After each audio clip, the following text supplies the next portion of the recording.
ओम नमो भगवते वासुदेवाय। ओम नमो भगवते वासुदेवाय। ओम नमो भगवते वासुदेवाय। ओम नमो भगवते वासुदेवाय। ओम नमो भगवते वासुदेवाय। ओम नमो भगवते वासुदेवाय। ओम नमो भगवते वासुदेवाय। ओम नमो भगवते वासुदेवाय। ओम नमो भगवते वासुदेवाय।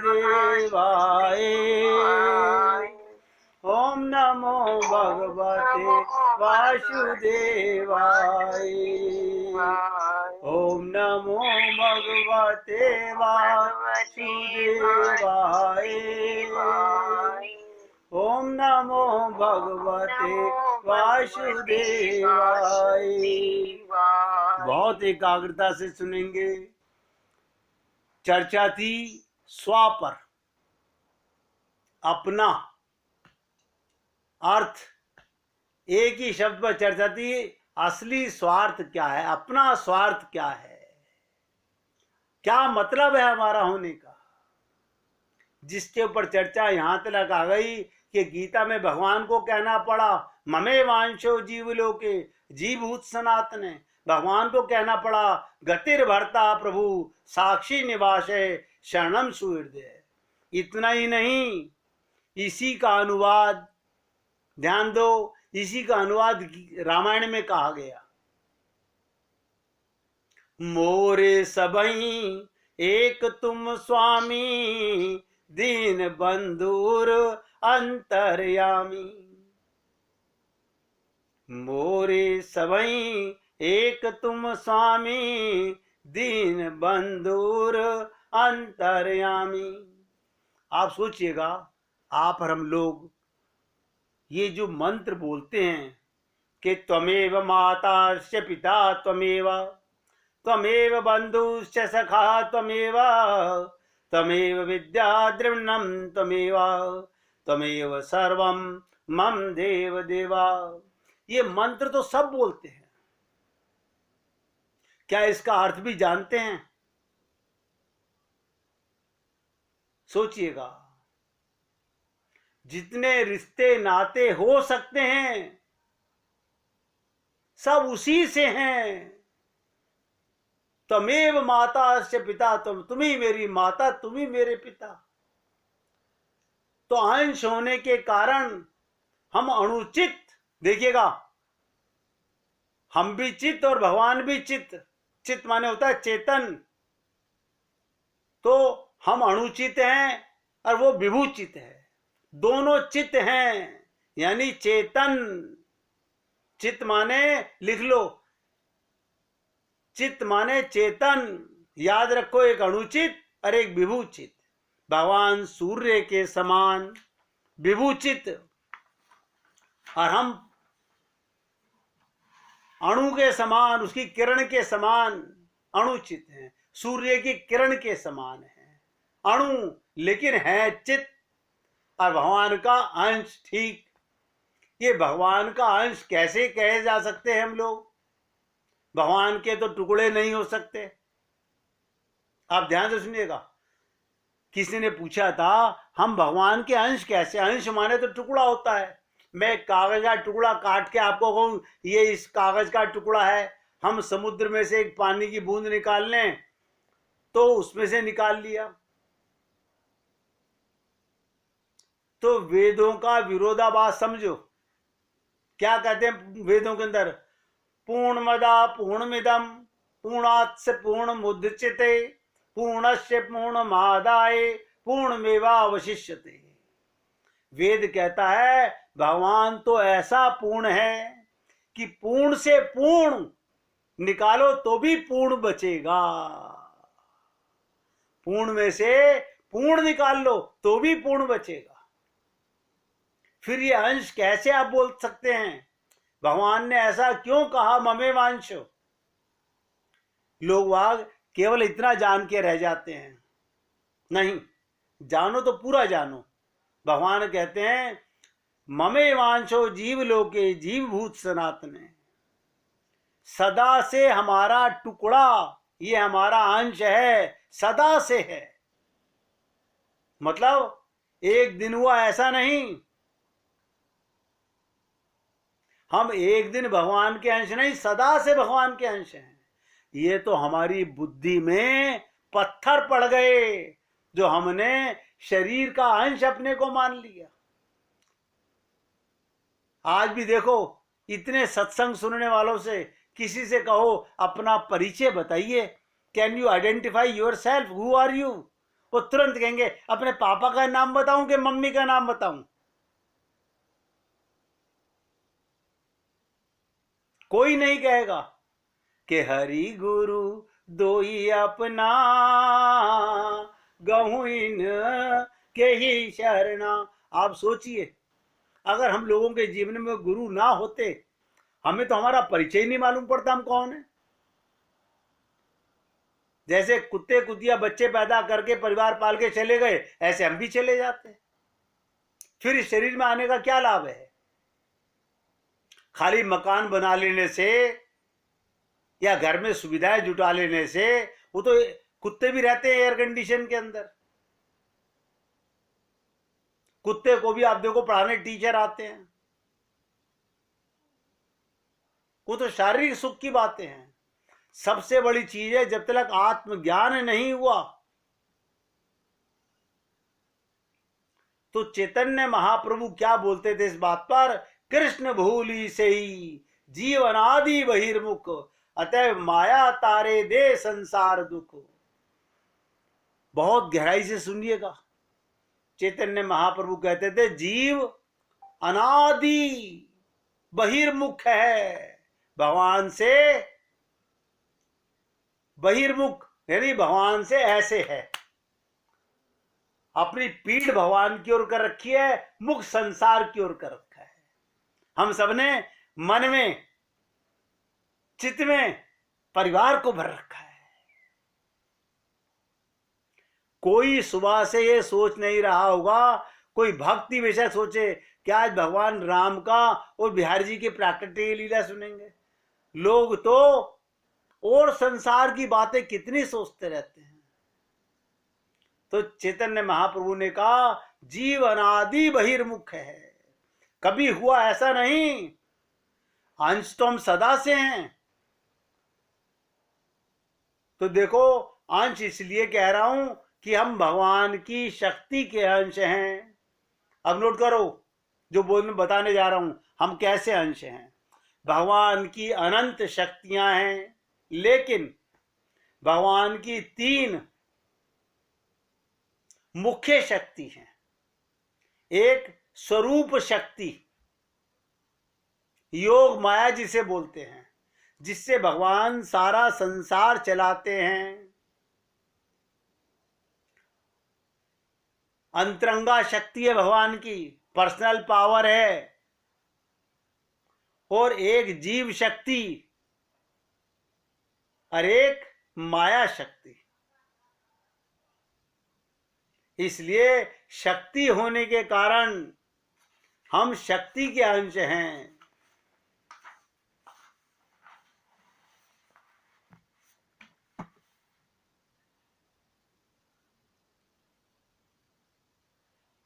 विष्णु पुराण के अंदर एक श्लोक आता है, विष्णु शक्ति परा प्रोक्ता क्षेत्र व्याख्या तथा परा अविद्या कर्म संज्ञान्या तृतीया शक्ति ऋषेते।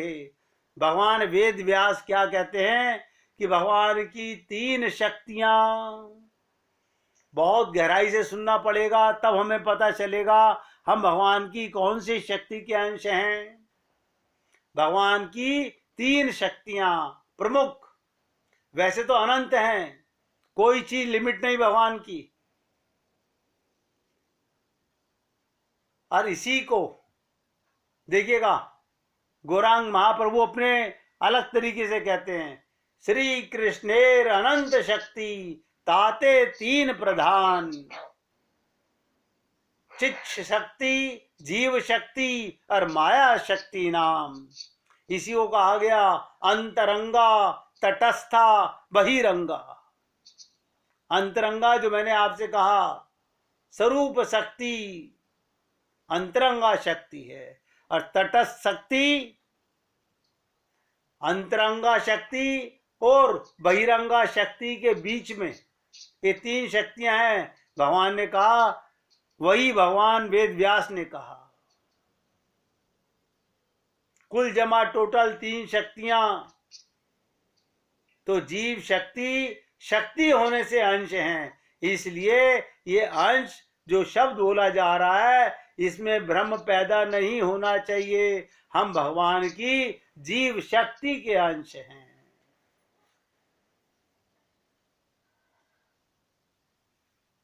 अगर आप और हम लोग, हालांकि ये बातें हैं कोई भक्ति से मतलब नहीं रखती हैं, लेकिन सिर्फ ज्ञान के लिए आपको बता रहा हूं, बिना समझे बिना पहचाने हम लोग जब तक भगवान के सन्मुख नहीं होंगे ये गड़बड़ चलती रहेगी। 84 लाख योनियों में हम ऐसे ही घूमते रहेंगे।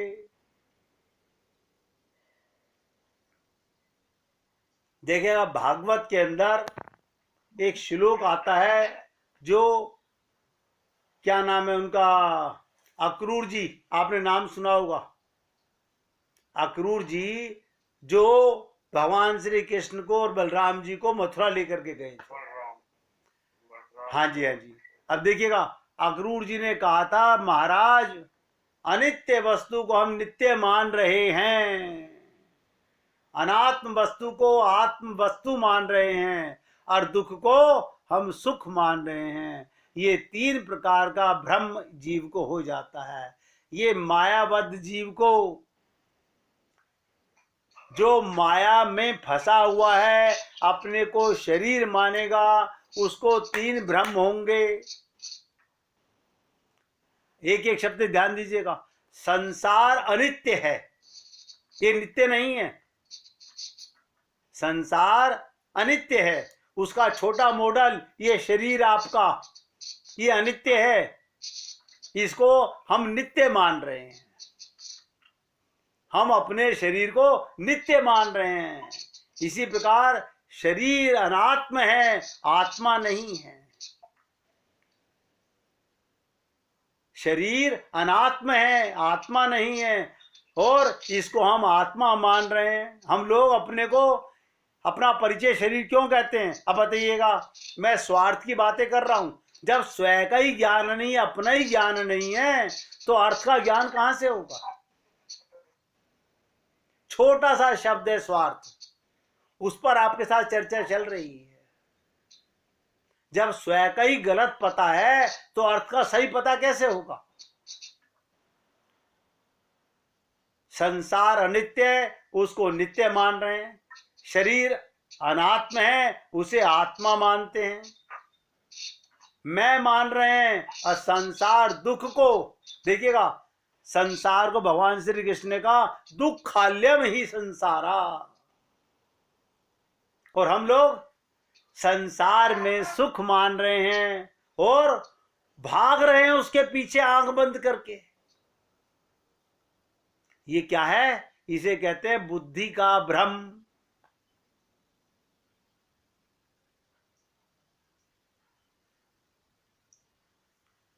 हम सबको धोखा है संसार का, शरीर का। ये जिस दिन भ्रम मिटेगा, जैसे आप रात के सपने से जागते हो तो उसको कहते हो अरे रात बड़ा घंटे 2 घंटे परेशान रहा, पता नहीं क्या सपना देखा, झूठा भ्रम था, उस समय सच्चा मान रहा था। ऐसे ही ये शरीर छूटेगा, ये संसार भ्रम हो जाएगा।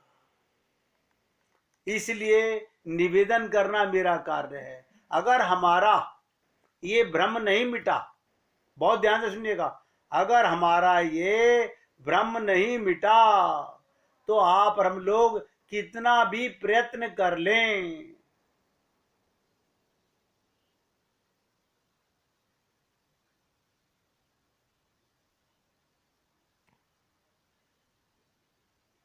जब तक मन के अंदर, कहते ना, कपट गांठ मन में नहीं, एक एक शब्द ध्यान देना, कपट गांठ मन में नहीं, सब सो सरल स्वभाव, नारायणता भक्त की लगी किनारे नाव।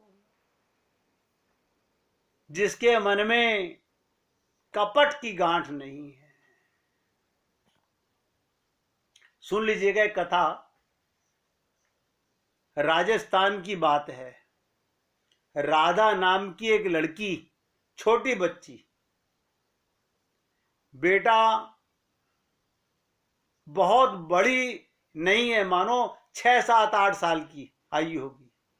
बच्ची का घर कहाँ है? एक बस स्टॉप के पास। अपने घर की खिड़की से उसे बस स्टॉप दिखाई देता है। रोज उसे आती है, रोज बस जाती है। एक बस पर लिखा हुआ है वृंदावन। वो लड़की देखती है, रोज बस आती है, रोज जाती है। बस पर लिखा हुआ है वृंदावन, और जहां वो रहती है उस जगह का नाम, वहां से वृंदावन उस जगह पर आज भागती भागती राधा आ गई। कहती है, ड्राइवर अंकल, एक दिन उस बस में चढ़कर बोली, ड्राइवर अंकल, ऐसे ही बच्चे कहते हैं ना, ड्राइवर अंकल, अंकल आप वृंदावन जाते हो? देखिए, छोटी सी बच्ची ड्राइवर से पूछ रही है। तो कंडक्टर कहता है, उसने पूछा, अंकल आप जाते हो वृंदावन? वो यही जगह है ना जहां बांके बिहारी जी रहते हैं, जहां राधा वल्लभ जी रहते हैं। हाँ, वही जगह है, मुझे एक दिन ले जाना। बच्ची बोलती है, वहां मुझे एक दिन ले जाना। नन्ही बच्ची फरियाद कर रही है, मुझे एक दिन ले जाना, मेरा उन्हें मिलने को बहुत दिल करता है। ये बाल भाव जो होता है ना, आप और हम लोग तो पके घड़े हो चुके हैं, हम लोग पके घड़े बन चुके हैं। और बच्ची कहती है, नन्ही बच्ची फरियाद कर रही है, मुझे एक दिन ले जाना, मेरा उन्हें मिलने को बहुत दिल करता है। बच्ची की बात सुनकर, अनसुनी कर, बच्चे ऐसी बातें करते ही हैं। राधा अपने घर चली गई और ये अपना बस लेकर वृंदावन चले गए। बेटा कुछ ही दिनों के बाद वो अवसर नहीं मिला, उसे कुछ ही दिनों के बाद उसे ब्लड कैंसर हो गया। पता लगा कि ब्लड कैंसर है, ये उस बच्ची को भी पता लग गया कि मेरा जीवन यात्रा खत्म होने वाली है, मैं बहुत देर तक जी नहीं सकती। और आपको ये बात सबको बताना चाहता हूं, ये जो मोह है हम लोगों के अंदर, यही ब्लड कैंसर है। कहां पर है? रग रग में भरा हुआ है मोह।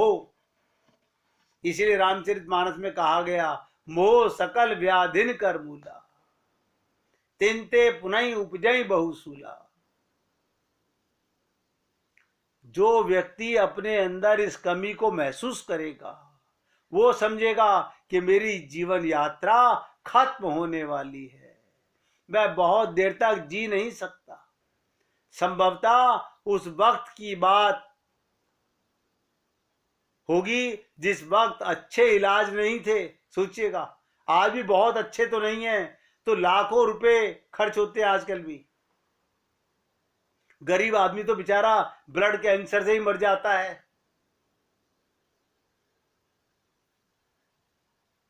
आज एक पत्र लिखा, पत्र लिखकर जाकर उसने ड्राइवर अंकल को कहा, ड्राइवर अंकल, ये मेरा पत्र बांके बिहारी को जाकर मेरा पत्र दे देना। वो लड़की ने कहा, अंकल आप वृंदावन जाते हो, ये मेरा पत्र ड्राइवर अंकल बिहारी जी को दे देना। ड्राइवर ने पत्र लिया गए, भूल गए पत्र देना, पत्र देना भूल गए। ध्यान से सुनिएगा, अब पत्र देना भूल गए। अब क्या हुआ, सोचा होगा बच्ची है, क्या पत्र दिया, कैसे पत्र देना, बाके बिहारी को वापस ले आए। राधा ने पूछा, अंकल मेरा पत्र बाके बिहारी को दिया? नहीं बेटा, रश बहुत था, बड़ी भीड़ थी बाके बिहारी के मंदिर में, झूठ बोल दिया, इसलिए तेरा पत्र नहीं दे पाया। अगली बार जाऊंगा तो तेरा पत्र जरूर दूंगा। ये बच्ची बेचारी ने दिया है, बड़ी श्रद्धा के साथ दिया है, तो ये पत्र मुझे देना चाहिए, पहुंचाना चाहिए। मैंने जाकर बाके बिहारी के मंदिर में पत्र को रख दिया। आज तक देखिएगा, आज जब तक ड्राइवर वहां पहुंचा, राधा कोमा में चली गई। राधा बेहोश पड़ी हुई है, नन्ही बच्ची बेहोश कोमा में चली गई। वो खिड़की जिससे खड़ी होकर बस स्टॉप, ड्राइवर, कंडक्टर आदि दिखाई देते थे, वो खिड़की खुली है। उसे कोई सुध बुध नहीं, लेकिन महसूस हुआ जैसे कोई, आज बिहारी पंचमी है इसलिए आपको एक कथा सुना रहा हूं, जैसे कोई पीतांबरधारी व्यक्ति उस खिड़की से अंदर आ रहा है और आकर आवाज दे रहा है, राधा। आज समझ लो पीतांबरधारी कौन होगा। आज भगवान को पत्र मिल गया है, आकर कहा, राधा तेरा पत्र मिल गया। कुछ नहीं लिखा था, मात्र इतना, बाके बिहारी जी तेरी राधा बीमार है। अपना नाम राधा लिख दिया और कुछ नहीं लिखा पत्र में, बस इतनी सी सूचना दी। आकर कहते हैं, राधा तेरा पत्र मिल गया, उठ, लेटी क्यों है।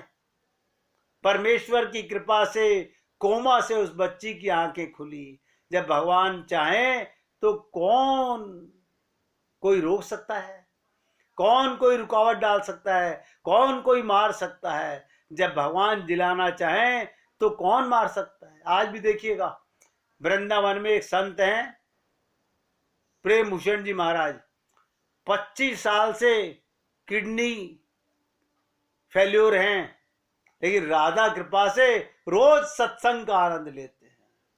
वो कहते हैं, वो अंदर धड़क रही है, मुझे कोई चिंता नहीं है। कई बहुत भक्तों ने कहा, हम अपनी किडनी दे देते हैं ट्रांसप्लांट कराने के लिए।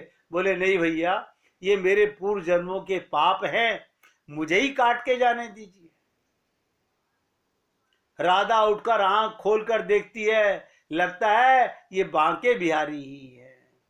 कहा बहुत देर कर दी आने में, उसे पता है मेरी जीवन यात्रा खत्म होने वाली है, किसी वक्त भी प्राण छूट सकते हैं। परमात्मा से कहती है, आए तो हो पर बहुत देर से आए, बहुत मन था आपसे बातें करूंगी, आपसे खेलने को मन था, बच्ची हूं ना छोटी सी, ये मेरे मन की उमंग थी, तेरे साथ बातें करूंगी, तेरे साथ खेलूंगी। तू देख इस घर में और कोई नहीं, इसे तेरी आशा लिए बैठी थी, तेरा ही सारा था, बहुत देर से आए हो। भगवान कहते नहीं राधा, क्या हुआ, अब उठ, खेलने की बातें करते हैं। भगवान राधा के पास गए। बच्चियां, सखी, सच्ची कहानी, बहुत देर की कहानी नहीं। कहते हैं राधा का शरीर नहीं मिला, भगवान ने उस शरीर को अपने अंदर समा लिया और अंदर समेट लिया। जैसे मीरा मरी नहीं, मीरा का शरीर भगवान श्री कृष्ण में प्रवेश हो गया, इसी प्रकार वो नन्ही सी राधा का शरीर भगवान में प्रवेश कर गया।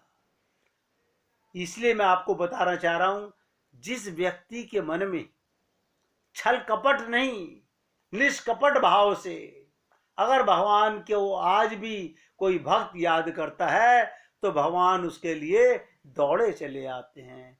तो मैंने आपसे राम विवाह के ऊपर भी चर्चा की और एक भक्त शबरी की कथा सुनाई कि भक्त और भगवान का मिलन ही ये परमात्मा और आत्मा का मिलन है, ये विवाह है। ऐसे ही आज बिहारी पंचमी थी तो मैंने दिखा, आपको बताया छोटी सी बच्ची का हृदय कैसा था। हृदय से पुकारो भगवान को। ये